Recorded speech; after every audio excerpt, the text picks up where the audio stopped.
আনন্দিত। জয়গুরু। আমার পূর্ববর্তী আলোচক বৃন্দ বলেছেন, আমি শুনেছি, ভালো লেগেছে। আসলে সুসন্তান কোথায় থেকে আসবে সেটা আমাদের জানার প্রয়োজন। আমরা অনেকেই ঠাকুরের কথা বলি, কিন্তু কতটুকু মানি আমরা জানি না। আমরা সারাক্ষণ যারা বই পড়ার অভ্যাস, আমরা বই পড়ি, বই পড়ে আমরা বিভিন্ন সৎসঙ্গে গিয়ে আলোচনা করি, কিন্তু সেগুলো আমার চরিত্রিত হচ্ছে কিনা সেটা আমরা, আমি যা বললাম আমার চরিত্রে না থাকে সেটা না বলাই ভালো। কারণ কথায় কাজে মিল না থাকলে ইষ্টের দর্শন পাওয়া যায় না। আর সুসন্তান আসতে গেলে সুবিবাহ হতে হবে, সুপ্রজনন হতে হবে, তারপরে সুসন্তানের চিন্তা করা যাবে।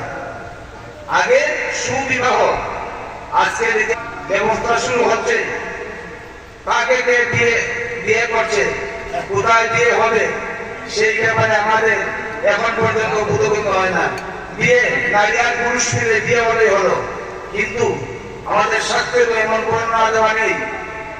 শাস্ত্রের যে বর্ণনা দেওয়া আছে সেই বর্ণনা অনুযায়ী যদি আমরা একটা বিয়ে করি, তখন একটা সুপ্রজননের সৃষ্টি হবে, সুষম হবে। ঠাকুর বলেছেন, যদি এই সমাজ সংসার ঠিক রাখতে আগাছা নির্মূল করতে হবে, আর আঘাত না করলে ভালো একটা গাছ হবে না। আমাদের চলার যে ঘাটতি, সেই সন্তান আমরা আমাদের দেশে বিদেশে হচ্ছে, কিন্তু এই সুসন্তানের জন্য আসবে, আর সুসন্তান এলেই সন্ত্রাসবাদ নির্মূল হবে। মা বাবার মধ্যে সুন্দর একটা অবস্থান থাকতে হবে। সেটা কি কারণ?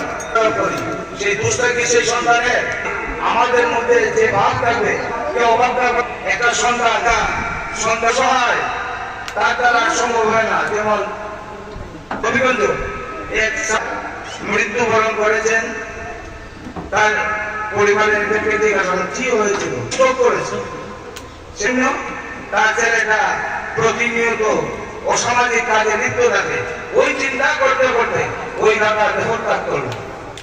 আজকে ওরও দেখা যায়, আজকে এই স্ট্রোক করতেছে, ওইভাবে মারা যাচ্ছে, কারণ সেই সন্তানের জ্বালায় অনেক কিছু